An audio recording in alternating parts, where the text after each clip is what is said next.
Hi everyone and welcome to another video. आज की video में मैं आपके साथ एक बहुत कमाल की रेसिपी शेयर करूंगी। गर्मियां आ चुकी हैं, दाल करेले की सब्ज़ी बहुत बनने वाली है, मगर हमारे बच्चे जो हैं वो नहीं खाते। वो इस सब्ज़ी से हमेशा के लिए दूर भागना चाहते हैं कि किसी तरह इस सब्ज़ी को ना ही बनाया जाए तो अच्छा है। मगर आज की वीडियो में मैं आपको बताऊंगी कि इस सब्ज़ी को हमने कैसे बड़े ही अच्छे अंदाज से तैयार करना है, इसकी कड़वाहट को कैसे ख़त्म करना है, कैसे हमने इसको मज़ेदार तरीके से तैयार करना है। तो चलिए स्टार्ट करते हैं अपनी वीडियो को। मैंने तकरीबन हाफ़ केजी के करीब करेले लिए हैं। करेलों की अगर अफादियत की बात की जाए, ये बहुत बेस्ट होते हैं। हमारा जो शुगर लेवल है, आजकल छोटे छोटे बच्चों को जो शुगर हो चुकी है, वो यही वजह है कि हम ऑर्गेनिक और प्योर चीज़ों से दूर हो चुके हैं।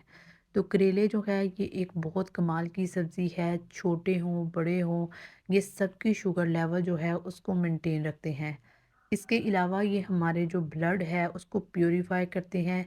जब हमारे ब्लड को प्योरीफाई करेंगे तो ऑटोमेटिकली हमारे फेस के ऊपर जितने भी दाने दाग धब्बे बनते हैं वो ख़त्म हो जाएंगे। तो लिहाजा इस सब्ज़ी को खाना बेहद ज़रूरी है। तो सबसे पहले आपने क्या करना है, आपने इनके छिलकों को उतार लेना है। बहुत सारे लोग जो हैं वो छिलका नहीं उतारते। इससे क्या होता है, इससे हमारे करेले जो है वो कड़वाहट का शिकार रहते हैं। दूसरी तरफ हम क्या करेंगे, हम दरमियान से कट लगाएंगे और इनको बीजों को निकाल लेंगे। इनके बीजों के बारे में आपको एक बात बताती चलूँ कि करेले के बीज जो हैं ये बहुत ज़्यादा इनकी अफादियत है। आपने क्या करना है, इन बीजों को निकालना है और किसी भी अच्छी जगह जहाँ पे अपनी मिट्टी है और वहाँ पे आप उसको पानी जो है वो दे सकते हैं। तो आप इन बीजों को वहाँ पे ज़रूर लगाएं। तकरीबन 1 महीने के अंदर ही आपकी करेलों की जो बल है वो बड़े अच्छे तरीके से निकल आएगी, उसके ऊपर करेले लगना स्टार्ट हो जाएंगे। तो इससे बेस्ट क्या चीज़ हो सकती है कि अगर आप अपने घर में ही कोई बेस्ट ऑर्गेनिक चीज़ तैयार कर लें। तो दूसरी तरफ हम क्या करेंगे, जब हम करेलों को काट लेंगे, साइज़ आप देख सकते हैं कि आप कोई भी साइज़ से काट लें, मोटा काटे बारीक काटे, खाने तो करेले ही हैं ना। तो करेलों को काटने के बाद हम इनको लगाएंगे नमक। अच्छा जी, दूसरा स्टेप ये है जिससे हमारे करेले जो है वो कड़वाहट का शिकार रहते हैं कि हम करेलों को नमक लगा के धूप में रख देते हैं। आपने ऐसा बिल्कुल नहीं करना। आपने करेलों को नमक लगा के इसके अंदर ठंडा पानी एंटर कर देना है।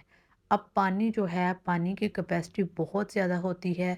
पानी ना सिर्फ हीट को बहुत ज़्यादा एब्जॉर्ब करता है बल्कि ये कड़वाहट को, केमिकल्स को, हर चीज़ को एब्जॉर्ब कर सकता है। तो लिहाजा सबसे बेस्ट यही है कि आप करेलों को पानी में डुबो दें, ठंडे पानी में। इससे करेलों की सारी कड़वाहट जो है वो पानी के अंदर आ जाएगी। ठीक है जी। तकरीबन मैंने 1 घंटे तक डुबोया। डुबोने के बाद मैंने इनको मसला और इसके बाद मैंने छान के इनको अलहदा कर लिया। ठीक है जी, इनको आपने खुश्क करना है।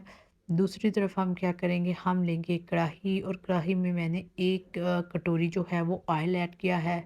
ठीक है, आपने जब भी करेले डालने हैं, पकाने हैं, आप इसमें अगर घी का इस्तेमाल करेंगे तो करेले ज़्यादा अच्छे बनेंगे। अगर आप ऑयल का इस्तेमाल भी करते हैं तो उससे भी अच्छा है। ऑयल जो है वो दर हकीकत हमारी सेहत के लिए अच्छा होता है, तो इसलिए हम ऑयल को इस्तेमाल करते हैं।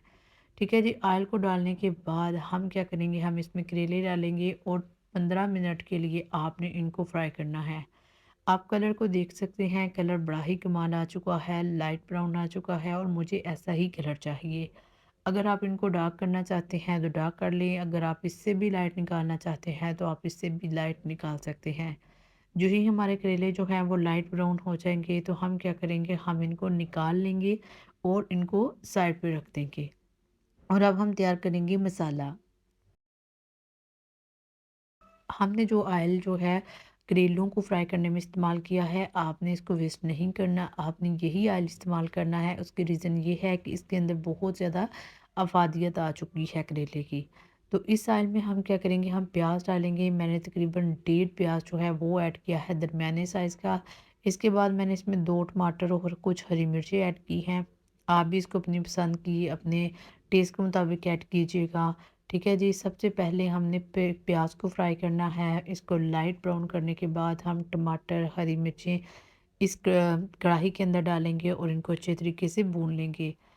5 मिनट तक भूनने के बाद हम इसमें ऐड करेंगे कुछ मसाला जात। सबसे पहले हम इसमें डालेंगे कुछ मसाला जात, जिसमें मैंने ज़ीरा, खुश्क धनिया, हल्दी, इसके अलावा नमक, कुटी हुई लाल मिर्च और सुरख मिर्च, इन तमाम चीज़ों को ऐड किया है। ठीक है जी, आप देख सकते हैं क्वांटिटी मैंने अपने मुताबिक ली है, आप अपने मुताबिक लीजिएगा, कम ज़्यादा आप कर सकते हैं।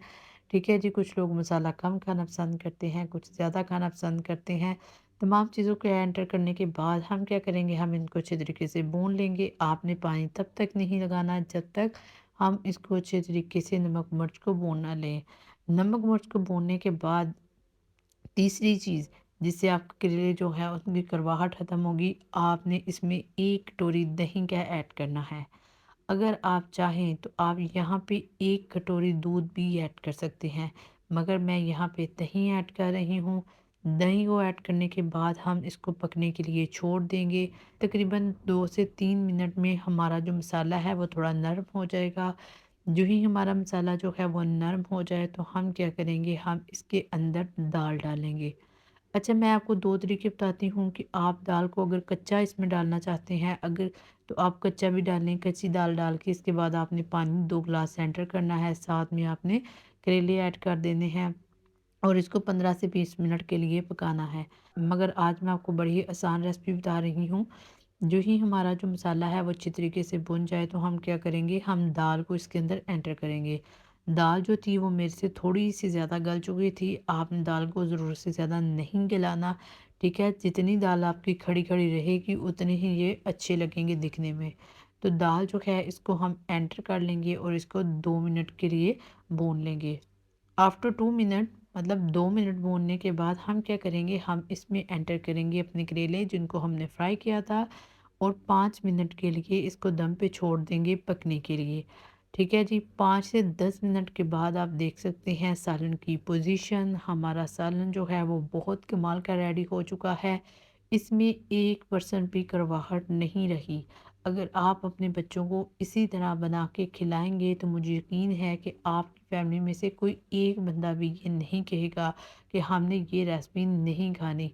ठीक है जी, तो आप इसको रोटी के साथ खा सकते हैं, नान के साथ खा सकते हैं, पराठे के साथ का तो इसकी क्या ही बात है। मुझे उम्मीद है कि आपको मेरी ये वीडियो अच्छी लगी होगी। वीडियो अच्छी लगी हो तो वीडियो को लाइक कीजिए, शेयर कीजिए। हाँ जी, और कमेंट बॉक्स में अपनी कीमती राय का इज़हार ज़रूर कीजिए। मिलते हैं किसी नेक्स्ट वीडियो में, तब तक अल्लाह हाफ़िज़।